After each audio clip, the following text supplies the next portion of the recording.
Razabani for IFL TV, proudly sponsored by Everlast. Delighted to have with me Eddie Hearn. Eddie, fight week. I don't know how you've survived up until this week. You've been travelling all over the world. How are you feeling? Feeling good, mate. I mean, obviously the end is near to the year. We're kind of holding on to by the skin of our teeth with travel restrictions and new rules in place, and it's been like that most of the year, really. And I'm really proud of the team. Tomorrow night is our 43rd show of the year in Uzbekistan, and Saturday is our 44th. Like, that's a pretty good achievement worldwide for a sport that's really in the heart of the pandemic and has been for a long time. So looking forward to the show. I think it's a brilliant show. I think we've got 4 complete 50-50 fights with Chisora Parker, with Tarimo against Zelfa Barrett, with Gongora against Richards, with Jack Cullen against Sajo. You've got Alan Babich in there as well, Jordan Thompson, David Naika, Cyrus Pattinson, Rhiannon Dixon, Sandy Ryan. It's a brilliant way to finish the year, and Del Boy's always entertaining and full of fun. So I think it'll be a great heavyweight fight, and we've got a big crowd on Saturday, and I think the atmosphere will be great. So, touch on the press conference, Del Boy. What was actually stated on his? Was it sellotape? Eddie, pay me to talk. And I was like, I didn't know, obviously know he had it, but when he put it down, I was like, oh. Then he started playing the music, then I didn't know what to do, so I just started singing a little bit. I mean, it's always a car crash with Derek Chisora. And, he's really good at putting people on edge. I know him now, so I say he doesn't put me on edge. But I think Higgins' bum went a little bit, because when he sat down, he went like that, and you just don't, it's so hard to understand how to take him. Do you know what I mean? And at this stage, and you saw it in the head-to-head, he don't really want to muck around. And I don't see this fight going the distance. I think they're going to go at it, and I think it'll be over with him at 8 rounds. And I think someone will get knocked out this time. They underestimate the crowd. They underestimate the atmosphere. Chisora's last 2 fights have been behind closed doors, against Usyk and against Parker. What could he have done in those fights if there was 12,000 or whatever will be there on Saturday? So I think it's going to be really interesting to see the difference that makes, and I think both guys are going to go at it. Ed, you promote, obviously, Joseph Parker. How much pressure was there for Joe to give him the rematch, or was it totally his choice? It was his choice. It's always his choice, but he believes that he can beat him well, and he believes that there are still people questioning whether he won that first fight. So he wanted to fight him, and I think with the belts tied up, why not fight Derek Chisora? It's a big money fight. There's a lot of people watching around the world. He thinks that he can knock him out in style this time. So I think it's going to be interesting to see what happens. Andy Lee, they want to make a statement. He's talked about he's going to hold his feet, he's going to trade, he's going to engage. If he does that, you are going to get an unbelievable fight. And I think he will, because I think for Joseph Parker, it's not enough just to scrape a victory here. He has to make a statement. Derek's had 11 losses, and it's just crazy to see that he keeps fighting on these top platforms and these big events. But he's fighting at the highest level. Do you know what I mean? I mean, when you look at his recent defeats, forget the Caballero fight, who, by the way, is still a good fighter, but Derek was just awful that night. He had a fight here 5 years ago with Dillian Whyte that could have gone either way, right? He was ahead in the Dillian Whyte rematch before he got knocked out. The Joseph Parker fight could have gone either way. He lost a close points decision to Usyk, right? Who's gone on to become heavyweight champion of the world. So, it's not like he's taking a defeat that says it's time to pack it in. When you're fighting Joseph Parker, when you're fighting Usyk, when you're fighting Dillian Whyte, you're going to get beat every now and again. But he's a prize fighter, and he fights for money, but he fights for war, and he fights for excitement.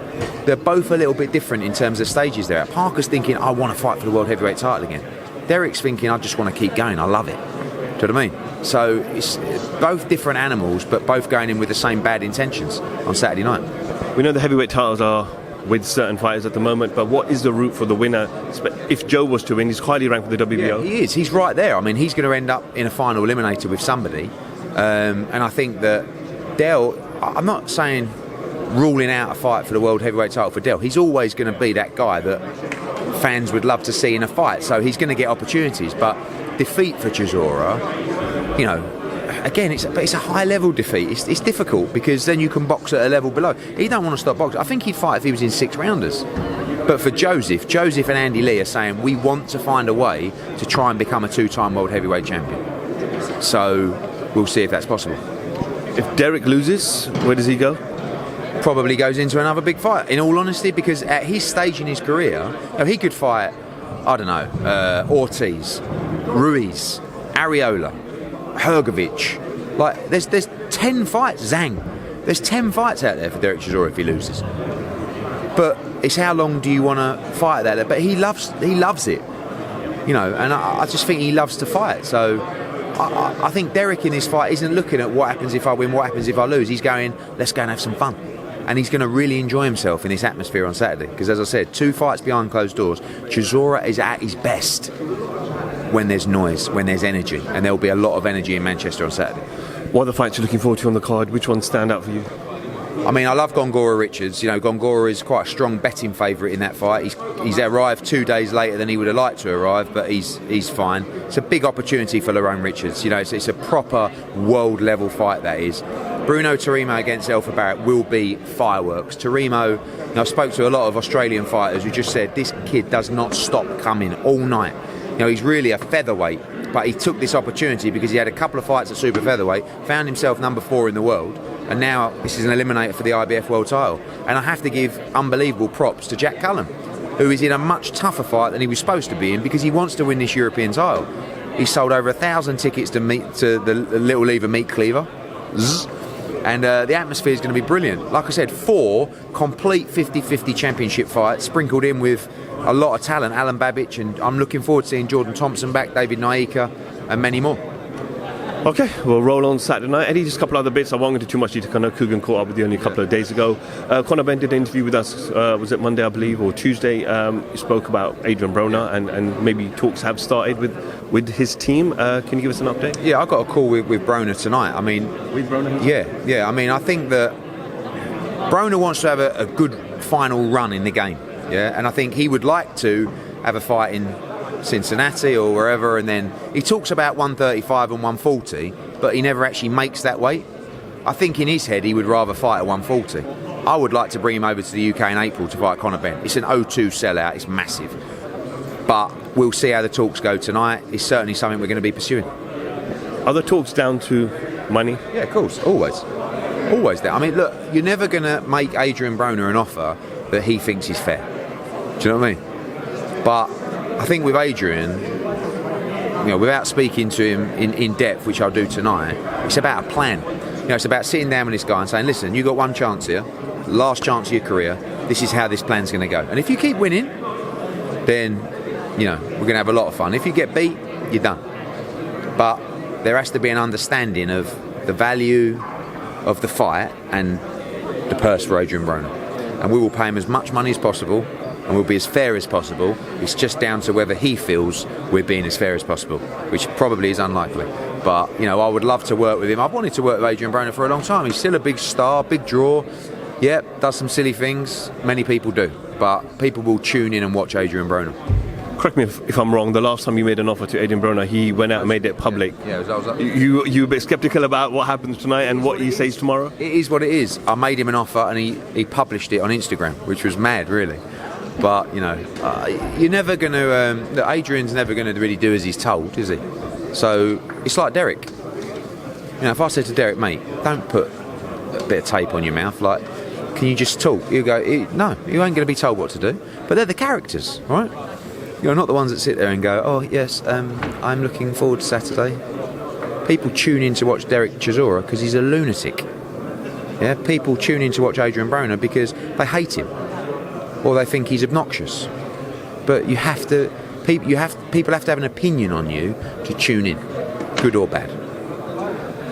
Eddie, Dillian Whyte, Tyson Fury. I know the WBC have called for that. They haven't stipulated the time frame. I know normally it's 28 days, but you can't have those interactions until you know the percentage. So split, is there an update? You can. We can talk and, you know, we can hear what people have got to say. But for me, you know, if those offers to Dillian Whyte are going to be towards what Top Rank are petitioning to, and we're 20 or 30% out, we're not going to be entertaining those offers. So until that split is defined and called for, it's very difficult to reach a deal. Doesn't mean we can't, but certainly I feel that until that is clear, it's unlikely a deal will be reached.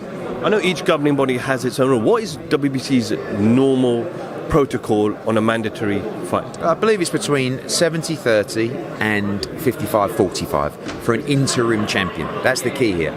But it's so many things to be taken into consideration. The amount of time he's had to wait. The commercial value of Dillian Whyte. We're not trying to be difficult or just saying we're going to purse bids.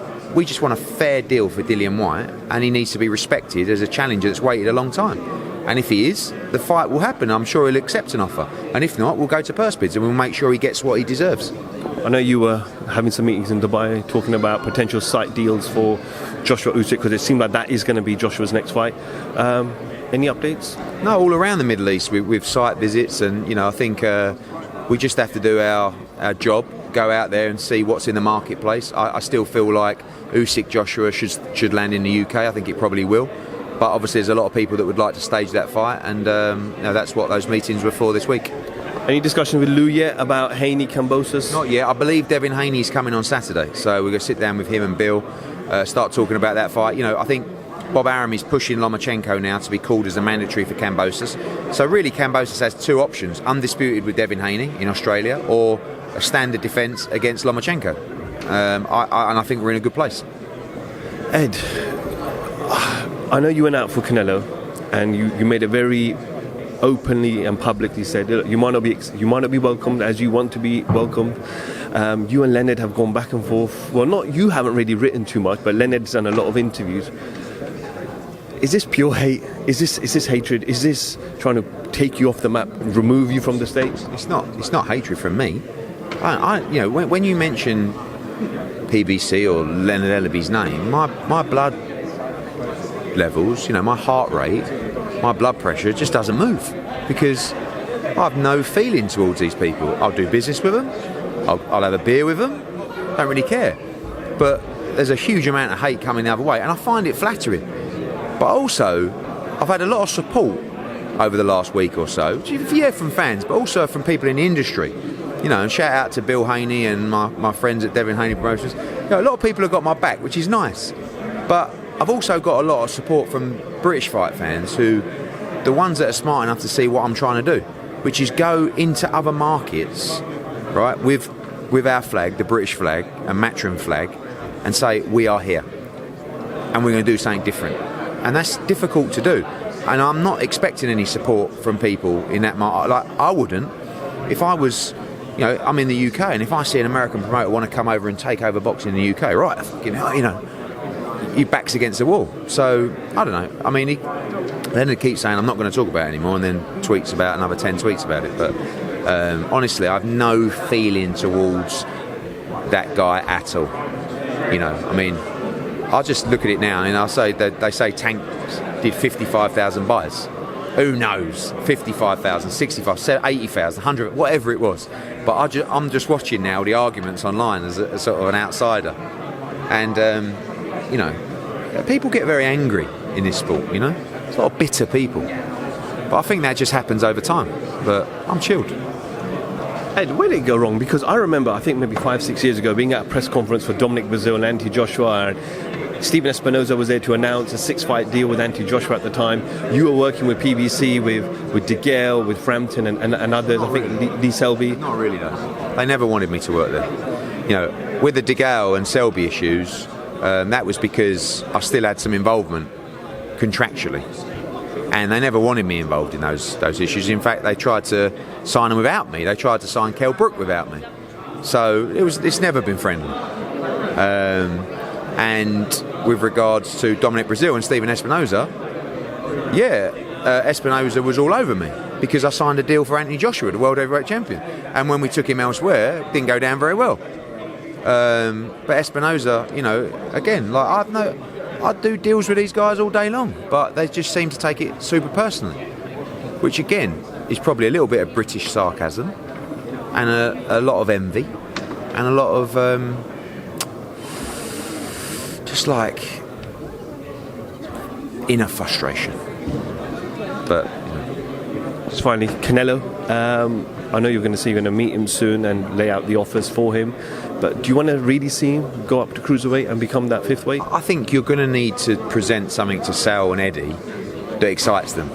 You know, when we looked at the super middleweight division, he said, I want to be undisputed. And I said, look, I've got Callum Smith. If you beat him, I've got Billy Joe Saunders, and then there's Caleb Plant, which I can't help you with, but I'm sure when that comes around, you'll get it. Now I look at it and I say, Dimitri Bivol, Joe Smith, Artur Beterbiev. This is a chance for you to become undisputed at 175 as well. I think that will excite them. And I can deliver the Bivol fight, and then we'll have to work on the others as we go. Also, the cruiserweight fight as well is historic. I don't think you can present something to Canelo that is just a defence. Do you know what I mean? I think he wants something that excites him, and I think doing that and giving him a structured plan to say this is your new chance to make history, I think that's the kind of thing that's going to be compelling to him and Eddie. Eddie, good luck with these hundreds of interviews behind me, and we'll catch up with you during the week. Eddie Hearn, IFL TV, thank you very much. Talking now.